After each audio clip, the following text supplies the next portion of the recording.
देखी रे दुल्हा नजरो ना लागे मैया तोर छीना रे दुल्हा जो गबो ना जाने रे दुल्हा जो गबो ना जाने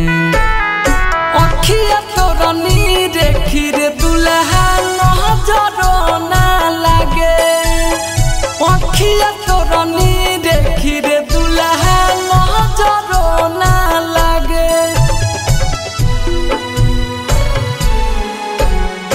अखिया तोर नी देखी रे दुल्हा नजरो ना लागे मिक्स बाय रजनीश जेके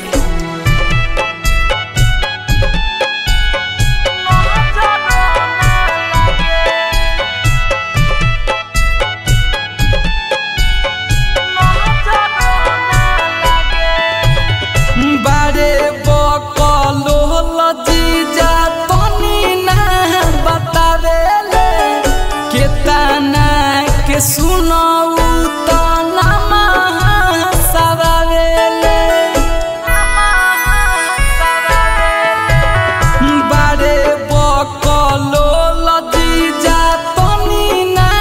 बतावेले केतना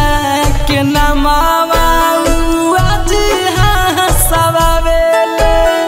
दीदी तोर उड़न बाजी रे दुल्हा छानी रोजे फान रे दुल्हा छानी रोजे फान अखिया तोर नी देखी रे दुल्हा नजरो ना लागे अखिया तोर नी देखी रे दुल्हा नजरो ना लागे अखिया तोर नी देखी रे दुल्हा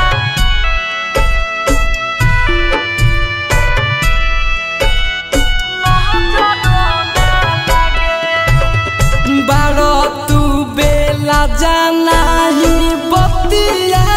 के माने लो देखी लो कि ओने मोन जीजा कहे ठाने लो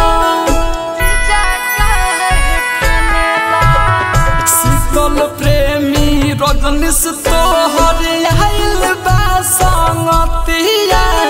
गरदा गरदा कोइले बाटे देखी सारा रतिया